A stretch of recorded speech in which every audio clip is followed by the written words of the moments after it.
Hi, thank you for joining me for another video.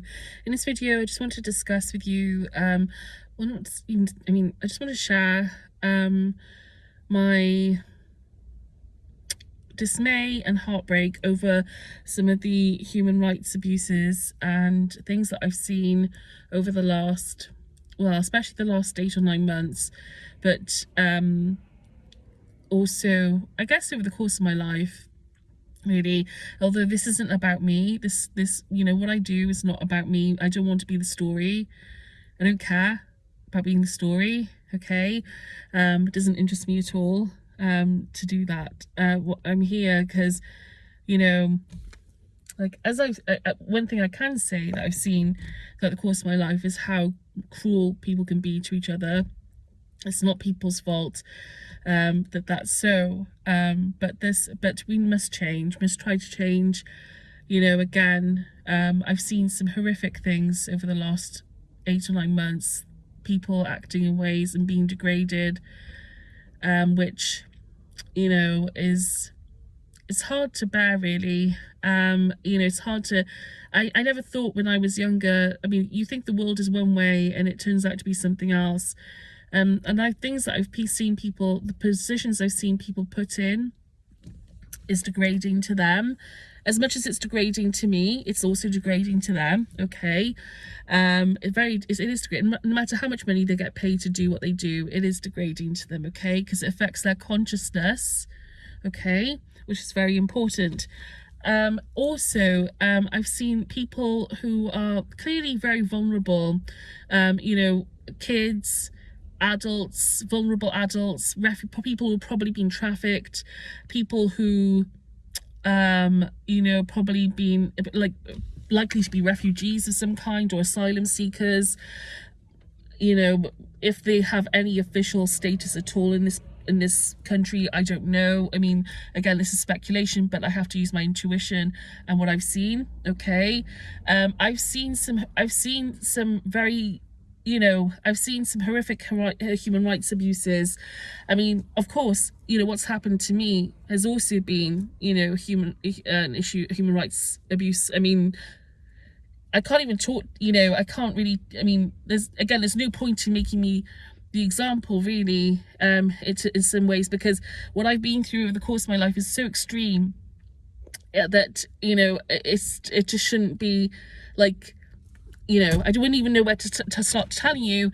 But the point is, like, we've got to try and change things on this planet, okay? The network that is targeting me, the network that the whole, that's been linked to the program that I was inducted into and all these things, this must be surfaced. We must do it compassionately and in a consciousness informed manner. I've said this many, many times, okay? We're not going to get any change on this planet unless we really, really tackle that, okay? Although, actually, I take that back. We can get change on this planet if people start looking, are encouraged more, or consciousness insights are shed. People are encouraged to question reality more, okay? And also go through their consciousness and explore for themselves, okay? The things that they've been suppressed from them. Because I assure you that if enough people did that, it would cause a massive change on this planet in mentality and systemically, and it would encourage these people to come up for air.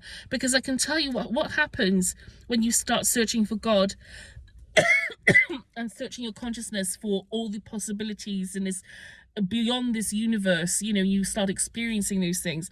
What happened, and also healing. What can happen to you is that you start to see things differently. You see the hidden influences. You see, how people can make decisions based on things that have, there are influences that go beyond the obvious, okay? What you can see with your eyes and what you know from their history. Consciousness influences, hidden influences by the phenomenon, so to speak, of non-human intelligence.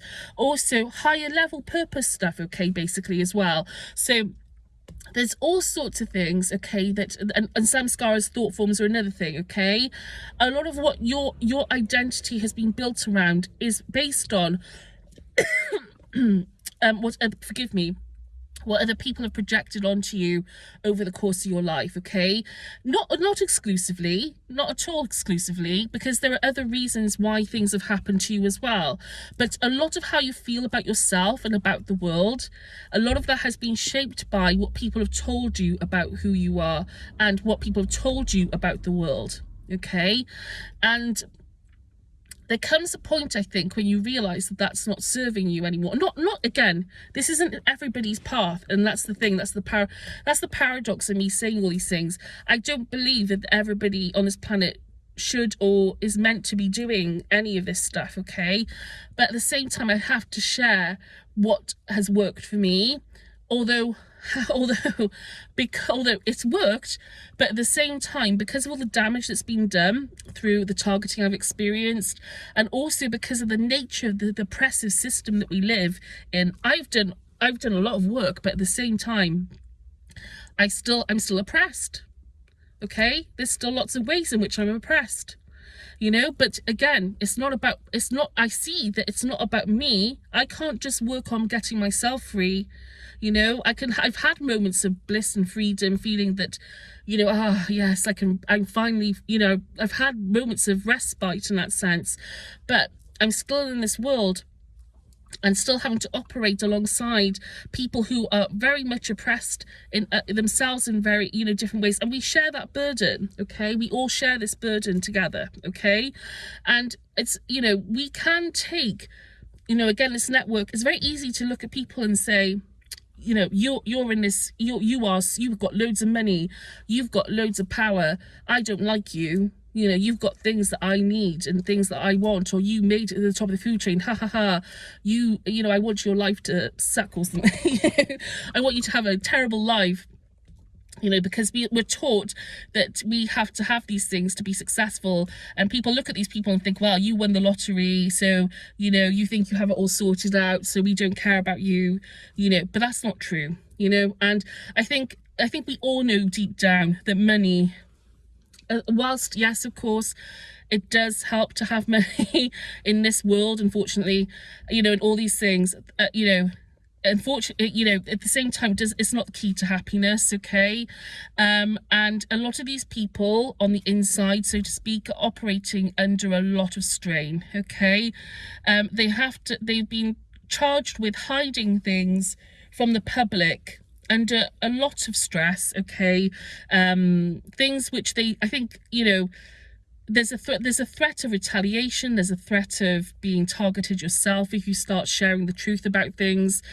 And in that sense, it's become its own sort of microcosm, this network. You know, there are people, all these people have various degrees of insight, and they've been sort of absorbed into this, okay?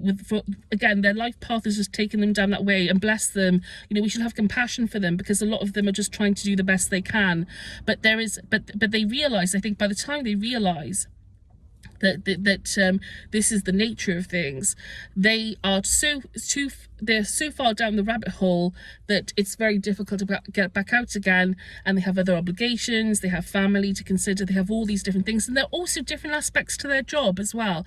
It's not just about that side of things as well. Obviously, there are people, okay, who've been absorbed into this through trafficking, through genetic experimentation. They've been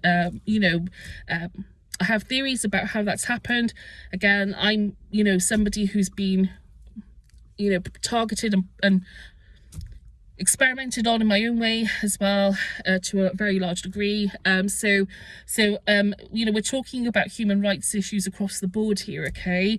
You know, and of course, there are people as well who, CEOs, secret society members and things like that, who again are under influence, the same influences as you and I, okay? But they have to operate under the veil of secrecy.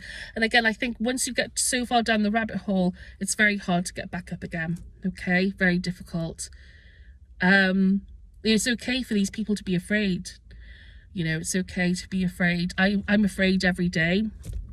For some reason or another, it's okay to be afraid, you know. And, you know, I mean, but, and the other considerations that these people have, you know, and there's lots of reasons why people are in the position that they're in, okay? It's not that you shouldn't be looking at them and thinking you should be doing better. You should be doing, you don't know what's affecting someone's mind. You don't know what's affecting them. You don't know what path they're supposed to be on in this lifetime, or what role they're supposed to be playing. But also, they deserve our compassion. Okay, you don't know what is chiming in their head. You don't know what considerations they have. You don't know what they're privy to even. Okay, or you haven't walked in their shoes, so how could you possibly know? You know, so I guess what I'm trying to do here is I'm not trying to be critical of any one person, because I'm not, you know, but what I'm trying to do is just try and neutralize things a bit, if I can, even if it's just for one person, trying to sort of neutralize things in them, you know, in your heart, like in your mind and your heart, trying, you know, if I can sort of encourage others in some way to look at these people through a humanitarian point of view, okay? Because I can assure you, as per my situation, because I'm being targeted, okay, I have no way out. I've got no way out of this. I'll be honest with you. I don't think there's any, I can't see a point in time at this moment, and it may change, but I can't really see a point in time where I'm going to, they're going to stop following me, okay? I don't see it. I don't see that it's going to happen. It could happen, but, Again, this isn't about me, but what I'm trying to say is, once you're sucked into this, it's very hard to get out, okay? It's really hard. You know, these people, I would imagine they're probably watched as well in their own way, you know, that the people keeping an eye on what they're doing as well, you know? So you've got to have compassion for them, you know, if you can, okay? Again, there are lots of influences, these beings, the phenomenon. They are very manipulative, okay? They put things in people's heads. I've seen this happen many, many times, okay? They insert thoughts, memories. They try and spike people's emotions. I've had this happen many times. And because these people on the inside of this, because a lot of them are around people who do divination, so to speak, or into consciousness exploration, and NHI is obviously a big issue, and UAP, you know, because a lot of that has to do with consciousness, and these beings have an upper hand in that sense, to some degree, although they're not God, they have an upper hand because we are immersed in a physical reality. They can operate through consciousness, okay? We don't have, because that information is still niche, so to speak, which is why I encourage everyone to make, you know, to try and go through their consciousness, do it yourself, look into it, meditate, you know, journal, ask for support from our soul friends, because they will give it to you, okay? Again, you don't have to do any of this, okay? You don't have to do any of this. It's perfectly understood even if you don't. The point is, okay, that these people are victims in themselves, okay? They're victims in themselves for lots of reasons. It's hard for people to swallow that. I appreciate that. And it might sound like a very bold statement, but I've been through a lot of things, okay? A lot of trauma, okay, in my life. And I've had a lot of grace as well. You know, it's not me, okay? And you don't have to listen to anything I've said, okay? But I have seen some of the underlying mechanics of how people's consciousness can be manipulated, and also the things that affect people to do things in certain ways.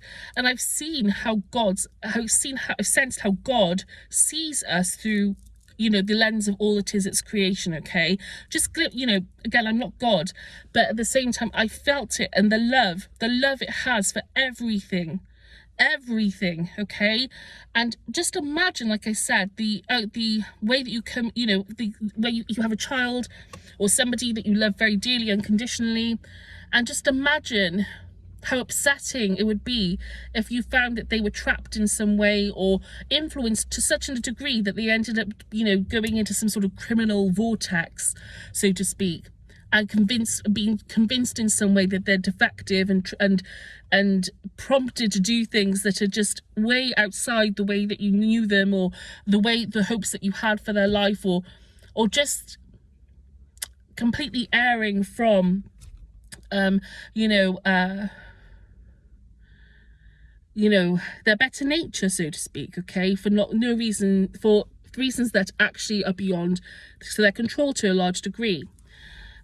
So I guess what I'm trying to say is that, I am exasperated, okay, by seeing the things that I've seen. Every day I see something and I think to myself, oh my gosh, it makes me cry, gets me angry, but then I try and calm down and ground myself, and I remember that it's not these people's fault that they're doing these things, okay? It's not funny. It's not funny. It's not funny to put people in these positions. I've seen people puppeted and stationed and strategically in a way it's very degrading to them, okay? Incredibly degrading, but it's not their fault. I look at them and I think, that's very sad. That's sad for them. And it's sad, I get sad, but it's sad for them as well. And I'm grateful because I have spiritual support, and I've been working for a long time on my spirituality and my connection and to God and all those things. So, and if I didn't have that, God knows where I'd be right now. But I look at these people and I think to myself, like, it's not funny. It's not funny. It's not funny, and it's, like I said, it's degrading to everyone, okay, that they're in this position. It's there's, to someone out there, they think they're clever and funny, but even that person has probably got some deep-seated issues, okay, to say the least, okay. We should be striving for a more compassionate, consciousness-informed world, okay. Again, my life, like I said, I haven't had the easiest of lives. I've had a very difficult time, okay, to say the least, okay. Again, I don't want to make this about me and my story, but nobody should have to go through what I've been through, okay. And if I could just, if I could just encourage people to strive for those things, before the end of my days, and impart a message of, hoping that we nurture more kindness. Let's be kinder to each other, okay? And let's go through our consciousness, and let's go, let's change things meaningfully and permanently, and in such a way that really does address the core issues that feed these types of behaviors and dynamics on this planet. It isn't enough to say what is good or bad, okay? We have to look at the roots. And if we go through consciousness, if we look at because there are people in the military and the intelligence communities, as I've said many times, and beyond, and even, like I said, outside of that realm as well, who know more about consciousness than has been shared with the mainstream public, the general population, okay? And, again, even myself, like my experiences through the program I've been in, and my exploration of consciousness, again, I feel so strongly that this could benefit people in a really healing way. It's not about being a superhuman or having superhuman ability. That's rubbish. This is about finding out who you really are, okay? And it's also about healing and taking people out of suffering, okay, and finding God and finding truth and love, okay, and changing things in a meaningful way, like I said, on this planet, okay. Again, it isn't enough just to look at someone and say, you're bad, you're good. It isn't enough, okay. It doesn't address anything. It doesn't address anything. Our prison system, the whole criminal justice system, and prison system, all of this could be revolutionized. The way we look at justice would completely change if we had a consciousness informed approach to things. And I promise you, and people will say, oh, well, people do this and they do these evil things. Believe me, there is a way of looking at this that would change the way you would look at them and say, that person's afflicted. That person's clearly afflicted in some way in their consciousness for having done those things. You wouldn't look at them as being an evil person. You would think, oh gosh, I wonder what's afflicting that person. Okay, obviously, yes, we have to address the fact they're victims, but we look at it as something to rehabilitate. Okay, you know, I think because of the fact we don't have a lot of people don't have a tangible sense of God on this planet, even though, yes, we have religion, but a lot of people don't really have a tangible sense of God. And for that reason, everything that happens physically is taken literally. Okay, we have a literal way of doing things on this planet because of that reason. Even though a lot of people do have faith and they do, you know, there are people who are very, yes, okay, but our systems don't really, they deserve us all of us are deserved by them. You know, we all kind of know that on the inside we're much more than how the words we speak to other people. There's like a big iceberg that's underneath all the other things that we show on the outside, you know, and that iceberg, you know, that what lies beneath is worth acknowledging. And I think just going by surface actions is not enough to address and to help stop these types of behaviors in our world. We have to be bold and brave and look at this from a different point of view. Okay, I know it's not easy because this treads on some landmines in terms of types of behaviors that people don't really want to forgive or give grace to, but I can assure you that those people who do those things are victims as well, and they're not condemned by God. Okay, they're loved unconditionally. Okay, because God knows, and on a soul level they know that those people are afflicted. Okay, that they're not somewhere along the line someone told them a lie about who they are. Okay, someone told them a lie. Okay, or something happened. Okay, and you've got to look at it from the sense of that's a beautiful soul that's been told some rubbish or had something done to them which actually makes them feel as though they are evil or that they are capable of doing bad things, you know. Okay, because somebody told them they're not worthy, or there's something wrong with them, or there's all this other stuff, or maybe with a phenomenon, for instance, maybe antagonize them to do something. Okay, which they can do, I can tell you now. Okay, so let's look at this again from a fresh perspective if we can. Again, if we had consciousness-based insights made mainstream, okay, and if we had this sense of really encouraging people to explore and go into their heart and seek God, but realize you're not your body, we could bring a lot of healing and bring people out of the oppression, you know, the oppressed state that they're in. Okay, and these people, and it would help bring this network to the surface as well, because these people need to know. And I tell you what, one of the biggest preventers of this surfacing is the fear of these people have of being shunned by society, of being reprimanded, thrown in jail, not understood, judged harshly, and so on. And at the moment, as it stands, if that were to happen, yes, they probably would be. You know, they probably would be.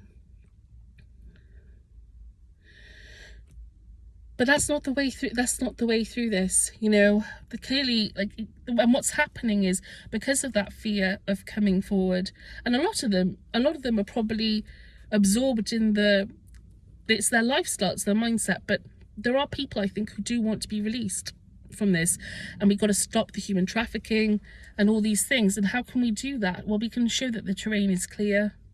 Okay, we can show them that they're loved unconditionally. We can give them some hope in that sense. You know, we can look at the people who are doing these things, doing the trafficking even, and look at them and think and say, you know, like, what are you okay? Like, what's wrong? You know, are you okay? What happened to you? You know, what's your story? Okay, and allow people's stories to unfold. Okay, in that sense, showing them the terrain is clear is a big thing, because at the moment they don't see that, and so it just keeps the cycle going. Okay, keeps them going, keeps them stuck there. Well, the world doesn't want me, so I'm just going to keep doing what I'm doing. You know, the world won't understand me, so I'm just going to stay in this network. Okay, and it keeps people behind lines. So this is one of the reasons why we've got to start. If we change our attitude as people in a community, okay, if we try and do that and take away that sense of helplessness that a lot of us feel in the face of these systems and power structures, and just look at them as people, because they are people running, you know, it's people, human beings, okay? They're not better than anyone else. And none of us are better than anyone else. You know, none of us are better than anyone, okay? On this planet, we're not seen by that. There's no real hierarchy in the eyes of God, you know, in the eyes of the creator, you know. None of us, everybody is loved so much. So, you know, let's diffuse that fear of the system, and the way we look at each other as us versus them, monoliths. Within those monoliths are people. Imagine it like a piece of dough. I imagine this like a lump of dough, like bread, like dough you have for bread. Imagine pulling it apart, and imagine taking people out of that monolith. So, for example, I hate, you know, but the CIA, okay, for instance, or MI5 or something like that. And just imagine that, so you have that lump of dough, and that represents that community, and you take people out of that. Just imagine taking lumps of dough away, and imagine they have lives and histories, stories, traumas, maybe insecurities, anxieties, preferences, families, you know, all these things. Just imagine that as you're taking them out of that lump of dough, okay? And doing that is very cathartic, because it humanizes them, and it also humanizes you in turn, okay? You feel more in touch with yourself as you're doing things like that. You know, it helps you to feel more human and connected too, okay? As well as those people being human and also being connected with everything as well. Okay, so again, that's just something that's helped me. I'm just passing on things that have helped, is in case they might be relevant.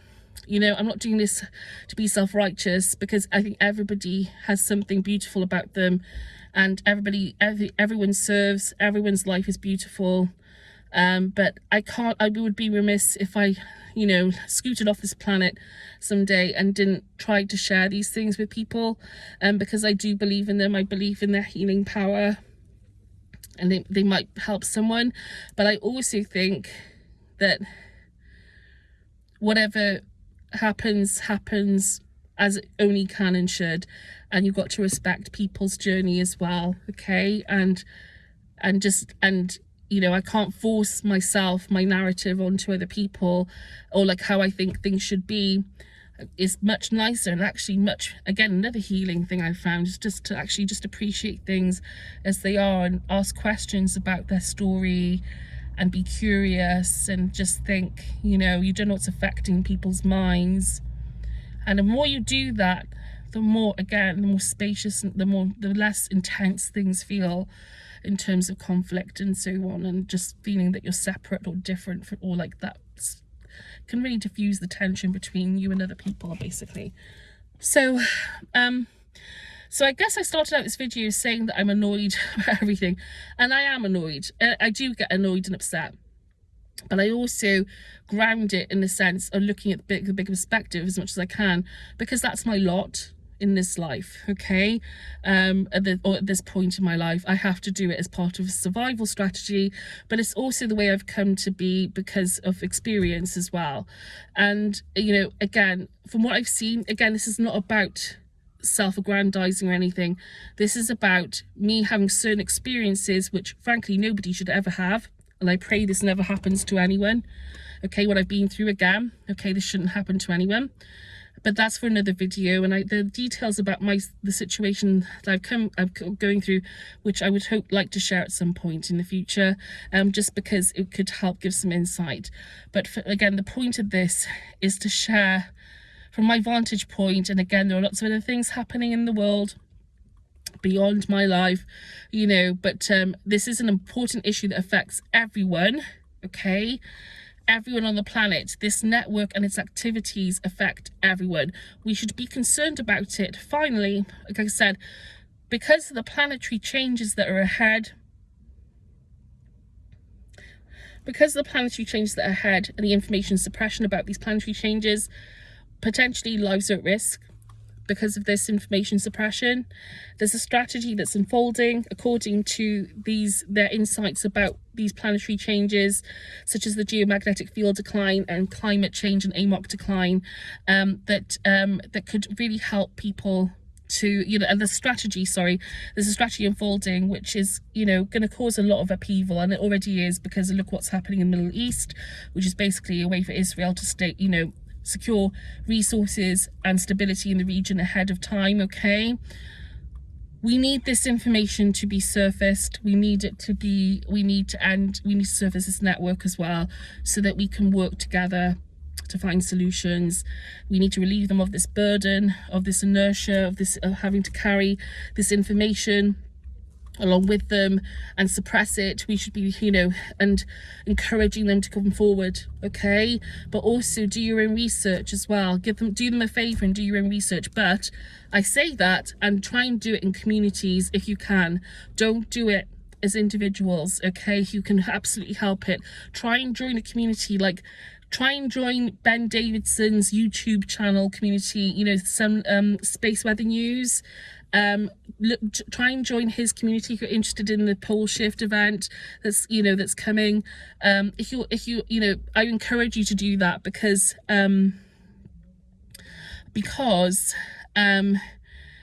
being in communities is safer. Individuals like myself are targeted heavily because we're alone, okay? I don't have a husband, or I don't have kids. I have 2 cats, but I don't, I'm single, and I don't have a lot of contacts, and so it makes you more vulnerable. But if you have a community to work in, it keeps you safer, okay? It makes you less vulnerable to being intimidated and targeted. So that's what I would advise you to do as well. But let's work on, we have to try and do our bit as well. These people are not going to come up for air unless they think that the world is going to there's a place for them out here, okay? And they've got to look at them as victims as well, these kids as well that are victims, all the other aspects, the refugee aspect. I've seen genetic testing of people who are convinced that they're really evil and bad and just doing stuff accordingly. Let's show them that there's a place for them in this world, okay? That we wouldn't turn them away, because I think that is a big part of this, keeping this below the surface, is that people just don't think that they'd be accepted because of the things they've done, okay? And the message from God and our friends in spirit is that is not true. It's anima mundi. Everything is loved. Accept all, reject none. As it says on my Kim Krantz oracle deck, which I love that saying, accept all, reject none, okay? Again, it's a big leap to do that, but it's possible, okay? So thanks for listening to this video. I hope it's been useful in some way, and all the best. Bye.